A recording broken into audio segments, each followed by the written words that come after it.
Let me ask you something. This morning, when your alarm went off, did you leap out of bed, or did you lie there for a few seconds staring at the ceiling and ask yourself, why? Not why you have to go to work, not why the alarm is so loud, but why? Like, why am I doing any of this? If that hit close to home, don't move. Don't close this tab. Don't scroll, because what I'm about to show you in the next 15 minutes might be the single most important idea you encounter this year. And it comes from a tiny island where people routinely live past 100 years old. Not in nursing homes, not hooked to machines, but working, laughing, cooking, dancing. The question isn't how they live so long. The real question is, why do they want to? Here's the truth about modern life that nobody wants to say out loud. We are the most informed generation in human history.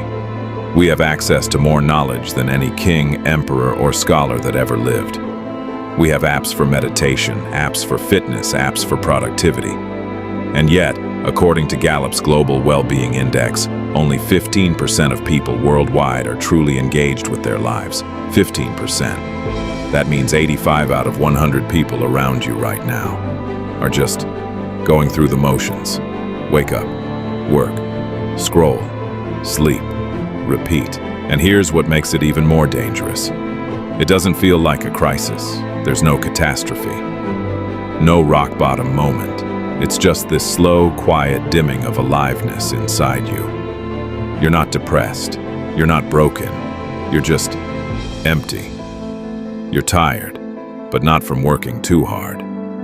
You're tired because you've been working towards something that doesn't actually mean anything to you. And before you say, that's just life, I want to challenge that. Because there's a village on this planet where that emptiness simply doesn't exist. And the people living there don't have more money than you. They don't have better technology than you. They have something far more powerful.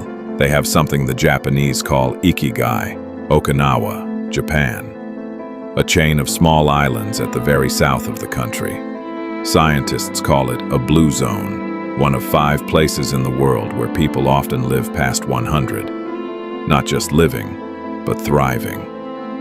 Researchers study the water, the food, the genes. But 2 authors, Hector Garcia and Francesc Miralles, went deeper. They sat with the elders, they ate with them, they listened.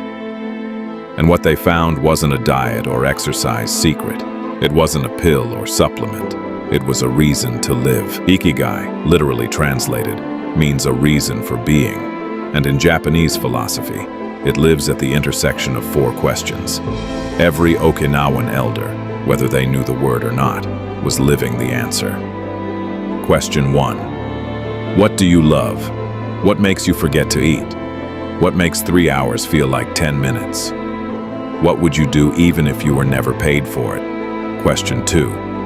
What are you good at? Not just decent. What are you genuinely, deeply skilled at? What comes naturally to you that others seem to struggle with? Question 3. What does the world need? This is bigger than your career. What problem, if solved, would make the world even slightly better? What would you give if you could give anything? Question 4. What can you be paid for? Where these meet. Where love meets good at, that's your passion. Where love meets world needs, that's your mission. Where world needs meets paid for, that's your vocation. Where good it meets paid for, that's your profession. And at the very center, where all 4 meet, that is your ikigai, your reason for being. The goal isn't to find it perfectly. It's to move toward it every day, even a little, even imperfectly. The Okinawans didn't wake up with a perfect life purpose. They woke up with something small to look forward to. A garden to tend, a neighbor to visit, a craft to refine. That daily pull, that small, meaningful reason, that is ikigai. I know what you're thinking right now. This sounds nice. But my life isn't some peaceful island. I have rent, I have a boss, I have stress that doesn't care about Japanese philosophy. Stay with me. Because what comes next isn't far-fetched, it's simple. It's something anyone can see and feel if they pay attention. Now let's meet one of the Okinawan elders. She spent her youth working on a farm. Hard days, long hours. But every morning, before the sun rose, she would take a small basket and walk to the nearby river to catch fish. Not for money, not for recognition. She did it because it brought her joy. Decades passed. Her hands grew wrinkled, her back bent, but she kept walking to the river every morning. Friends asked, "Why bother?" She just smiled. "It keeps me alive. It gives me purpose." And that purpose, small, daily, deeply personal, kept her strong, healthy, and happy for over 100 years. Ikigai isn't a secret. It's not hidden. It's the small, meaningful actions you follow every day. The reason to get up in the morning. That is why the Okinawans thrive. Now you know. But knowing and living are two completely different things. Here's how you actually begin. Step 1. Answer the 4 questions. Honestly, get a piece of paper. Not your phone, actual paper. Write down everything you genuinely love doing, not what you think you should love. Everything you're actually good at. Ask people who know you well. Problems in the world that genuinely anger or move you. Ways you have or could create value that people would pay for. Don't filter, don't judge. Don't make it sound impressive. Truth only. Step 2. Look for the smallest overlap. You don't need to quit your job tomorrow. You don't need to move to Japan. Find one thing, one small activity that lives in the center of those circles. Maybe it's teaching. Maybe it's building things. Maybe it's listening to people. Do that thing for just 20 minutes a day. Not as a side hustle, not as a career plan. Just as a signal, a pilot light. Step 3, build your moai. Find your people, the ones who energize you, who challenge you, who show up. Protect that circle fiercely. Step 4, eat until you're 80% full. The Okinawans call this hara hachi bu, a Confucian teaching to stop eating before you're completely full. It's not just about weight. It's a philosophy of restraint, of leaving space. Space for hunger, space for gratitude, space for life. Step 5. Stop waiting for your purpose to arrive. Here's the hardest truth. Your ikigai isn't waiting to be discovered. It's waiting to be built. It grows through action, through repetition, through choosing, daily, to move toward meaning instead of comfort. The Okinawa centenarians didn't have perfect clarity. They just kept showing up for their gardens, their neighbors, their craft. And over decades, that showing up became a life worth living. I want you to imagine something. Imagine being 95 years old. Not in a hospital, not in a nursing home, but in a garden you've tended for 60 years. Your hands are weathered, your back is a little bent, but you're smiling.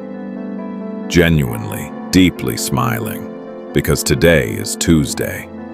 And on Tuesdays, your friends come over, and you make tea together, just like you have for decades. And later, you'll do the thing you've always done. Whether it's cooking, or drawing, or teaching, or fixing, or building. Not because someone is paying you, not because it makes you famous, but because this thing, this small, beautiful, ordinary thing, is your reason. It's your ikigai. The saddest thing in the world isn't death. The saddest thing is living a long life and realizing at the end of it that you were never really in it, that you spent decades chasing things you didn't want to impress people you didn't like, in service of a life you never actually chose. The people of Okinawa figured something out that we, with all our technology, all our information, all our optimization, have almost completely forgotten. Life isn't something that happens to you. It's something you participate in on purpose. You already know what you love. You already know what moves you. You've known it since you were a child, before the world told you what you were supposed to want. The question isn't, can you find your ikigai? The question is, Will you give yourself permission to live it? If this video hits something in you, a thought, a memory, a recognition, I want you to do one thing right now. In the comments below, answer this question. What is one thing I love doing that I've been putting off because I told myself it wasn't practical enough? Just one thing. Write it down, not for me, for yourself. Because sometimes the act of writing it makes it real, and sometimes real is exactly what we need to start. If this video helped you, share it with one person who needs to hear it.